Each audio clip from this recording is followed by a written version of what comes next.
আমাদের তৈরি পোশাক শিল্প এই মুহূর্তে আমাদের মোট রপ্তানির 85%। কোনো দেশের জন্যই, বাংলাদেশ তো নাই যেটি 18 কোটি মানুষের বসবাস, এত বড় একটা দেশের জন্য এটা কোনো মুহূর্তেই স্বস্তিকর সুখকর কোনো বিষয় না যে পুরো রপ্তানিটি মূলত একটি খাতের উপর নির্ভরশীল মূলত।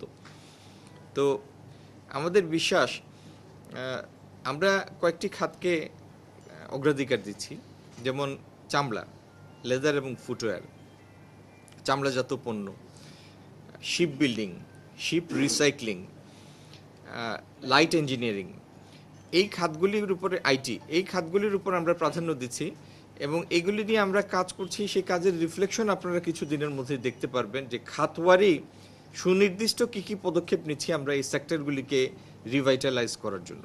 তো আমাদের বিশ্বাস এই ফলাফল তো আপনি আগামী কয়েক মাসেই দেখতে পারবেন না, কারণ একটি খাত তার নিজস্ব সক্ষমতায় দাঁড়ানোর জন্য, তার এন্টারপ্রেনারদের তৈরি করার জন্য শুধু এনভায়রনমেন্ট হলেই হয় না, সেটার উপর ভর করে যে নতুন এন্টারপ্রেনাররা এগিয়ে আসবে, ইতিমধ্যে ইনস্টলড ক্যাপাসিটিটার পূর্ণ ইউটিলাইজেশন হবে এবং এটার বিকাশ হবে। এটার জন্য এটা একটা একটা ক্রমাগত একটা প্রক্রিয়া, এটা ওভারনাইট হয় না।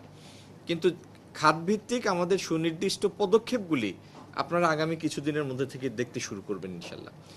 আমার বিশ্বাস আগামী 4-5 বছরের মধ্যেই আমরা চাই তৈরি পোশাক এখনকার যে 38-39 বিলিয়ন করে, সেটি অন্তত 70-80 বিলিয়নে পৌঁছাক। কিন্তু যতদিনে 80 বিলিয়নে পৌঁছাবে ততদিনে আরও অন্তত 100 বিলিয়ন আরও বিভিন্ন খাত থেকে আসুক, এটি হচ্ছে স্বাভাবিকতা। তো ইনশাল্লাহ আগামী দিনে এই লক্ষ্যে আমাদের কাজ এবং কাজের ফলাফলও আপনারা সবাই দেখবেন।